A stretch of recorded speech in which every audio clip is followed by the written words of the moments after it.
Hey, so this is my project week reflection. A bit late. I'll be doing all of the parts in one reflection as a whole.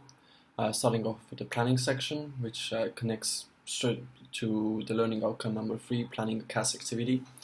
Uh, so the planning section, to be honest, was quite a tricky one for us because I wouldn't say that Coach Ike didn't like us, but is that maybe we were a bunch of boys who were kind of dreaming too much and were expecting too much from a supervisor and expecting to be the supervisors to be very lenient towards us.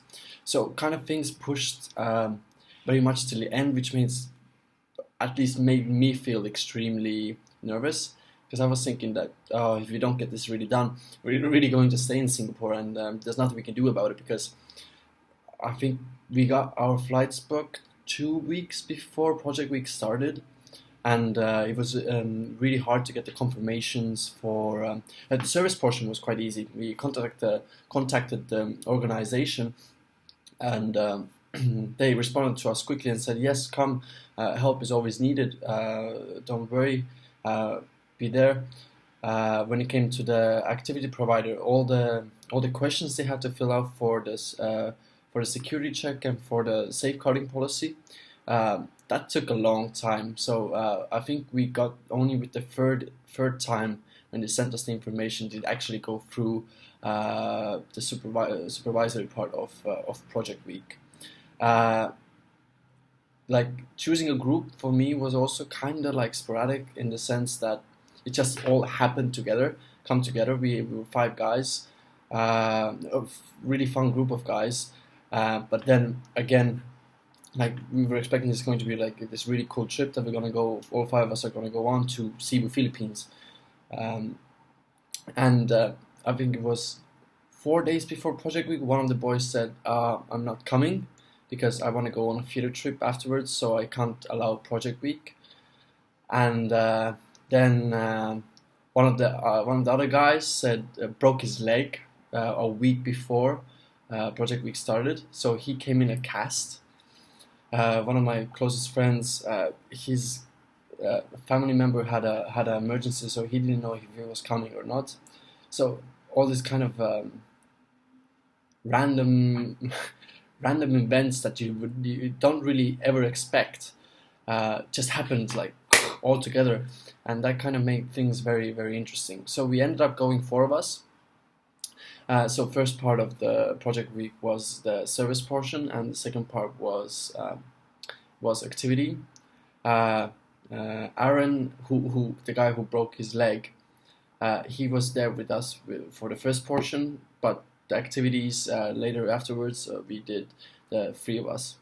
So for our service portion, we worked in a center that helped children or like mostly girls from impoverished backgrounds to get scholarships in order to go study in higher institutes or in high schools. Uh, the what we did there was we basically went to what was it called, a utility store, to go buy paint and stuff like that, and we painted the walls with murals and this kind of really beautiful word tree, which was a really fun project.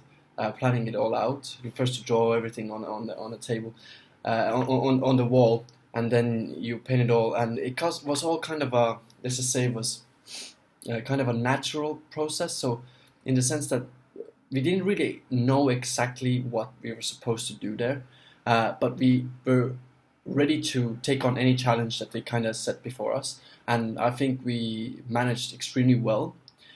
So the murals, they took 2 days, so we worked there 2 days. The murals take 1.5 days, and then on the second day, we really got to know the children. We can't say children; some of them were our own age, some were younger, and taking our like skills from, for example, IFP. Two of the people who in my group, me included, did IFP, and so we thought that, oh, maybe we should kind of teach them something as well.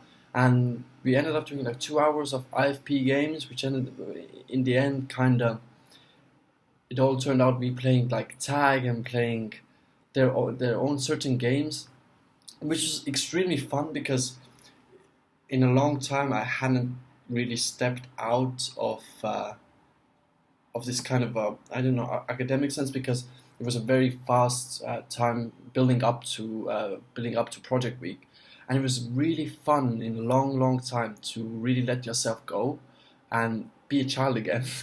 And which was extremely interesting to see was that children 18, 19 years old, or young adults, were playing these games and really enjoying it, and I actually got really into it as well. So I've always kind of enjoyed this side of being a kid again, even if you're a little bit older. The second part was the activities where we had to take like a 6 hour drive from Cebu City, which is the capital of Cebu Island, to the other side of Cebu Island and into the Chocolate Tip Mountains. Oh, it was amazingly beautiful. And first day we did a hike, and the next 2 days we did a canyoneering, which was basically going into the crevices of mountains, between mountains like ravines, and just jumping into the water from the cliffs, or rappelling down on a rope and then jumping into the water. I've never had done anything similar to that, and that was absolutely amazing. I still have the images in my head of just having two huge walls going 200 meters up, and you're there in the light, that the sun that's shining straight down on the crevice, and it kind of creates this kind of a brilliant effect, and the water's the cleanest you will ever see. And the first cave we went to when we went canyoneering was filled with tourists. On the second day, we had a ride to like a kind of a secret place. They said it was kind of a secret place, that it was one of the places where only that service provider or that action provider went to, because the need for technical know-how in order to navigate those caves. And wow, never seen something so cool or something like that in my entire life before. So that kind of, in the sense that I was really excited to do canyoning before, but actually arriving there was completely different, in the sense that the emotions that kind of hit you were absolutely amazing. And the resort that I don't want to say resort, but the place we stayed at the night before, or the nights when we did the activities, was also very nice and quiet, where we would sit and have long conversations with the boys, and a nice swim in the morning before going out. So now looking back to it all, it was kind of a fast approaching experience, which happened quite in a random and in a kind of unexpected way, but it was so worth kind of feeling stressed in the end and actually getting things done, because the result was absolutely amazing. The amazing food, the people, the activities that we did, all made for an absolutely amazing experience. And I wouldn't have picked any other group of people to do that trip with. Also kind of feel like it was definitely one of the nicer experiences of my time in UWC as a whole, because it kind of holds all of the aspects of the service learning and the outdoor learning program as a whole, and kind of it's an amalgamation of all of them, and which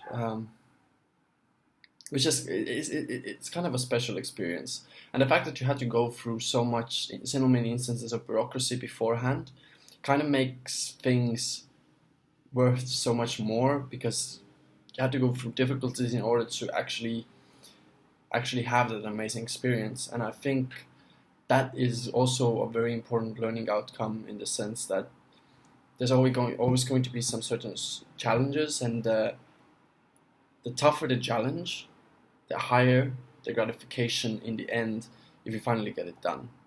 And these are the key takeaways for me from Project Week.